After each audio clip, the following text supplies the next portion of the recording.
Hello guys, welcome to 5th generation Hobby Shop and welcome to another unboxing and testing. Shoutout natin Sir Manny of Taguig. So ngayon meron tayo ditong bagong unit. This is the T4A TR50L Gen 2. So L stands for laser. Yan. So ito yung specs and model. Tactical Revolver TR50L. Ayan. So, bali ang bala nito ay caliber 50. Ayan. Pwede siyang rubber ball. Solid rubber ball. Ito yung rubber ball. Solid rubber ball. Ito naman po yung solid aluminum ball. Ayan. So, ito yung mga pwedeng bala sa kanya. Pwede rin pepper ball. Tapos, yung hangin niya ay 12G CO2 cartridge pa rin. Itong isang CO2 good for 15 shots. 12 to 15 shots. Yan. Itong isang cartridge. So, malakas po ito. This is 13 joules. Pakita ko lang sa inyo yung specs. Yan. T4A TR50L Laser Gen 2 Black .50 or caliber 50 CO2 powered 13 joules 6 rounder. Yan yung ating unit na TR50L. Naka-fiber optic sight. Meron na siyang rail. Meron din siyang bottom rail. 22mm. Standard rail. Ito yung quick pursing cap. Ito yung indicator, pressure indicator pin. Yan. Tapos ito naman yung laser. Yan. Makikita nyo po yung laki ng barrel. Caliber 50 po yan. Yan. 13 joules. Malakas. Ayan siya. Markings ng T4A. So, ibig sabihin po ng T4A is training for engagement. Ayan. Malakas po ito guys. Pati yung putok nito, tunog malakas. Yan. So, pakita ko lang sa inyo yung kanyang magazine, 6 rounder, tapos yung kanyang laser. Kung paano siya i-release at paano mag-load ng bala sa magazine. Ito yung quick pursing. Ito yung pinapalo kapag gagamitin mo na, halimbawa, gusto mo nang i-burst or mabutas yung CO2, papaluin lang yan. So, mamaya i-demonstrate natin. Okay? Okay, so dito muna tayo sa laser. So, ito yung laser niya. Meron siyang kasamang battery.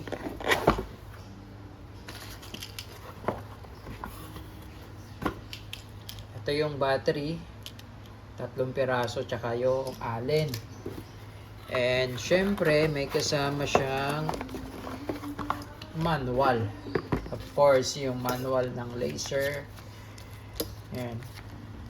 At saka yung maintenance manual. Ayan. German engineering, made in Germany, and operating instruction manual TR50 Gen 2L. Ayan. Kaibahan lang naman nila sa TR50, ito may laser. Kaya siya TR50L. Okay, so ito yung release para sa laser. Ito, pupush mo lang yan.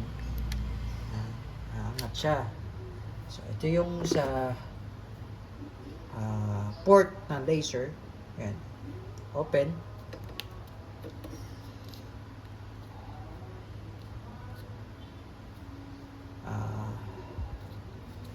So, push mo lang siyang ganyan and then sana.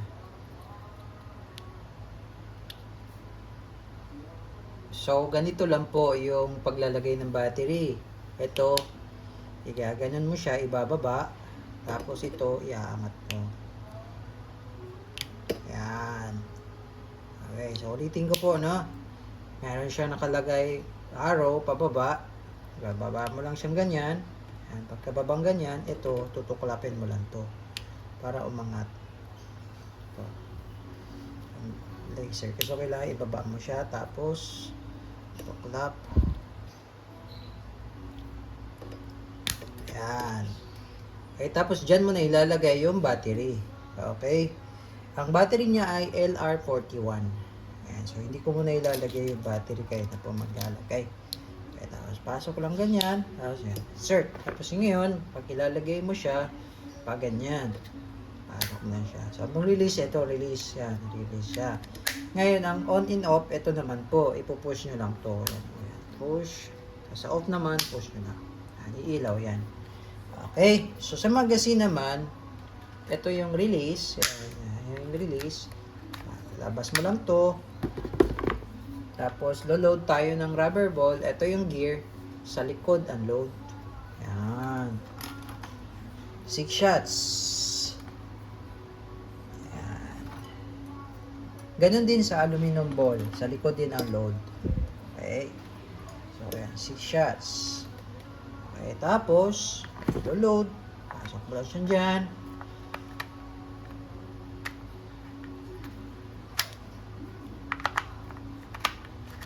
Yan.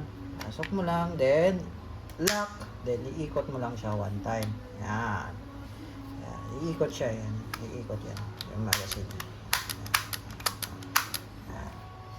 Okay, so, ganun lang. Yan. Yung gear kasi siya dyan siya papasok. Papasok mo lang yung magazine. Release. Iikot mo lang siya one time. Yan. Iikot ko yan. Ikot siya. Okay.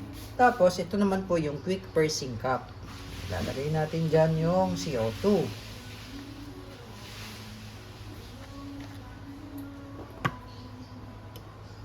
Okay. So, lalagyan natin siya ng silicone oil. Konting silicone oil. Tapos, pag ganyan po ang pasok ng CO2, then, ipitan natin. Okay, sa ngayon po, inigpitan ko lang siya. Sa ngayon, hindi pa po yan butas. Papakita ko lang sa inyo na hindi pa siya butas. CO2. Hindi kagaya ng iba unit. Pagka inigpitan mo na, butas na siya. Ayan, hindi pa siya butas. Ngayon, pag gagamitin nyo na, itong kagandahan nito, kasi re-ready mo lang yung CO2, pag gagamitin nyo na, palo lang, strike lang, tapos aangat to. Okay, once na-strike mo na, gamitin mo na siya. Iputok mo na iputok, huwag mo siyang i-release pag malakas pa. Okay, so ganito. Strike mo lang to.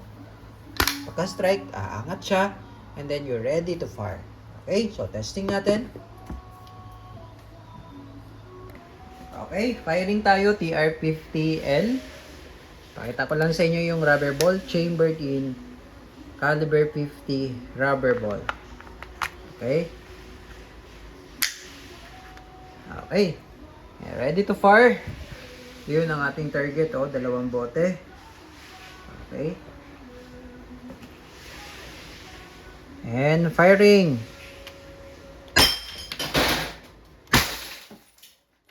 Kita nyo yun? Rubber lang yun, pero napulbo. Di ba? So, ubusin natin yung rubber ball.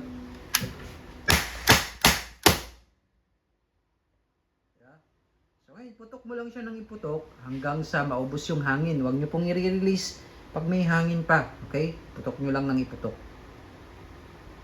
Ayun, talagang nadurog po yung ating target na bote. So, nag-reload po tayo na another 6 shots. Ikot lang one time. Ayan. So, naka 12 shots na tayo. Pwede nating iputok lang. Dry fire. So, wala na. So, that's the time na pwede na nating i-release. Ikot mo lang, counterclockwise. Babalik yung indicator pin.